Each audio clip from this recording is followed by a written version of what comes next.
की चाल से, और इस वक्त एशियन मार्केट को हम देखें तो यहाँ पर कमजोर संकेत देखने को मिल रहे हैं। एसजीएक्स निफ्टी जरूर हल्के लाल निशान, हल्के हरे निशान में है, लेकिन माफ कीजिएगा वो भी लाल निशान में फिसल चुका है। थोड़ी देर पहले सपाट यहाँ पर दिखाई दे रहा था, लेकिन अब एसजीएक्स निफ्टी भी लाल निशान में फिसलते हुए दिखाई दे रहा है।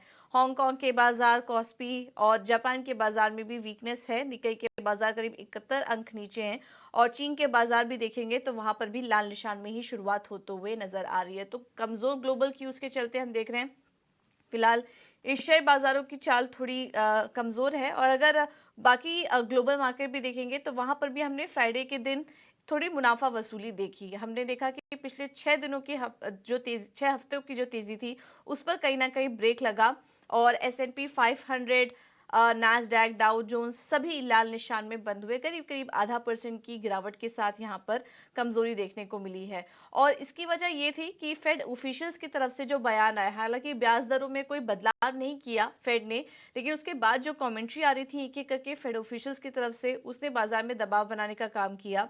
यहाँ पर फेड गवर्नर क्रिस्टोफर वॉलर का कहना था कि महंगाई में अनुमान के मुताबिक जल्द ही नरमी आने के संकेत फिलहाल अभी नहीं मिल रहे हैं, तो ब्याज दरों में जो बढ़त है वो आगे भी जारी रहेगी।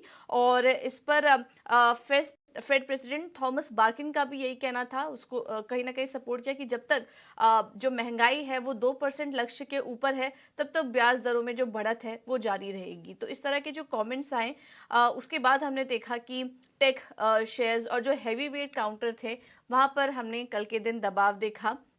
S&P 500 में 11 में से 8 इंडेक्स दबाव थे शुक्रवार वाले दिन।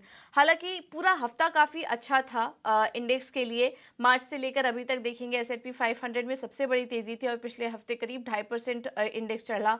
नास्डैक में पिछले हफ्ते करीब 3% की तेजी देखने को मिली, और अप्रैल 2022 के बाद नास्डैक और S&P 500 दोनों ही अपने ऊपरी स्तर के पास देखने को मिले। ये पिछले हफ्ते का डेटा है। लेकिन अब ये जो कमेंट आ रहे हैं उसका रिएक्शन शुक्रवार के दिन हमने बाजार में देखा, और मुनाफा वसूली अमेरिकी बाजारों में हावी थी। लेकिन यूरोप के बाजार थोड़े उलट कारोबार कर रहे थे, और यहाँ पर अच्छी मजबूती देखने को मिली। ईसीबी ने जब रेट हाइक किया उसका थोड़ा असर यहाँ पर दिखा, लेकिन उसके बाद हमने देखा कि अच्छी तेजी निचले स्तरों से यूरोपियन मार्केट में देखने को मिली है।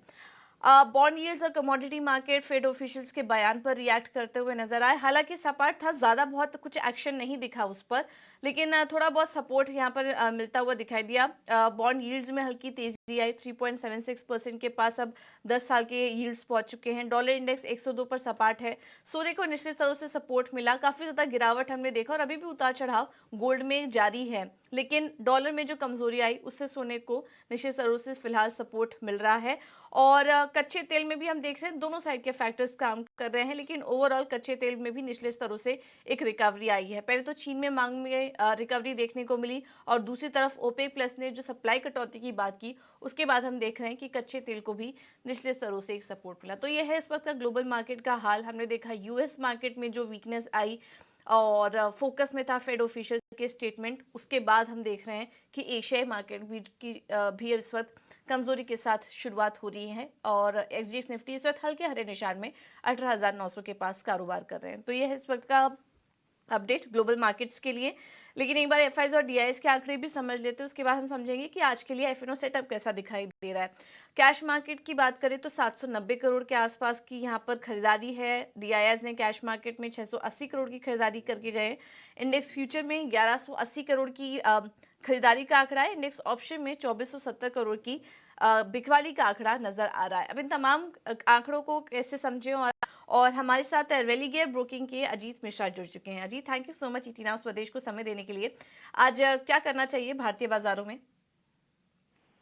गुड मॉर्निंग पूजा। तो पूजा देखिए, जिस तरीके से अभी हमने देखा है 2 वीक के कंसोलिडेशन के बाद मार्केट में दोबारा से एक तेजी का रुख बना है। डिस्पाइट की बैंकिंग के परफॉर्मेंस इस तरीके से नहीं है, तो कहीं ना कहीं अभी तक जब तक दूसरे सेक्टर्स परफॉर्म कर रहे हैं ग्लोबल मार्केट की तरफ से, स्पेशली यूएस मार्केट की तरफ से अच्छे क्लूज आ रहे हैं, पॉजिटिव साइड का बायस बना रहना चाहिए, और उसी के अकॉर्डिंगली आपको पोजीशन को अलाइन करना है। तो निफ्टी में, बैंकिंग इंडेक्स में, दोनों में ही बाय ऑन डिप्स की रिकमेंडेशन होगी करीब 18,630 720।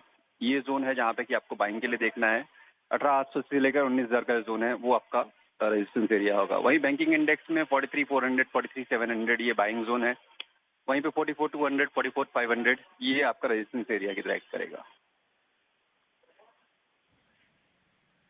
ठीक है। तो निफ्टी के भी जो अहम सपोर्ट और रेजिस्टेंस लेवल है वो आपको बता दिया। बैंक निफ्टी में भी 44,200 से 44,500 ये एक अहम रेजिस्टेंस लेवल दिखाई दे रहा है इस वक्त बाजार के लिए। अजीत, तो फिर क्या आज ऑल टाइम हाई के लिए हम थोड़ा प्रिपेयर हो जाएं, या फिर एशियन मार्केट से जो भी इंडिकेशन मिल रहे हैं उससे थोड़ा कॉशियस होना चाहिए अभी?